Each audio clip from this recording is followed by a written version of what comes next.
everyone, I'm going to show you how to recycle your duck plucking wax. You can reclaim between half and 2/3 of the wax that you use to pluck ducks, depending on how much time you put into the process. Here's what you're going to need.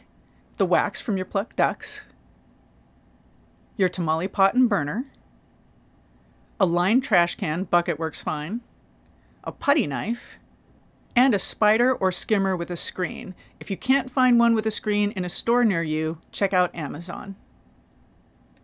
Now let's get to work. There's two ways to start. Right after you finish plucking ducks, the advantage is that the water is still hot. Or you can start with a cold pot and then just add hot water. Bring the water and wax to a boil, and it takes a while. The wax doesn't melt right away.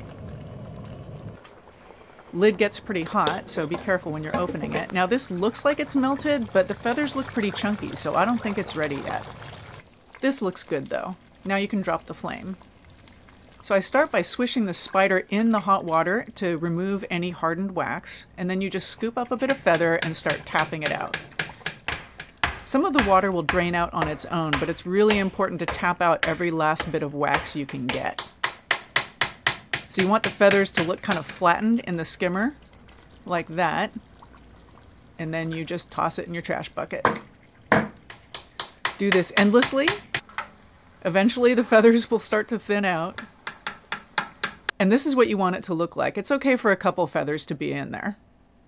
Let it sit overnight, and then the wax rises to the top and hardens, so you just go push on one end of it and lift it out. On the underside, you will see all this sludge. That's a lot of like feathers and duck skin and gross stuff. Let that dry out.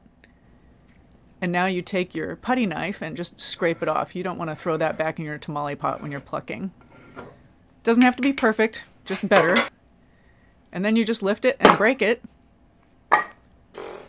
And that's it. You are ready to reuse your wax.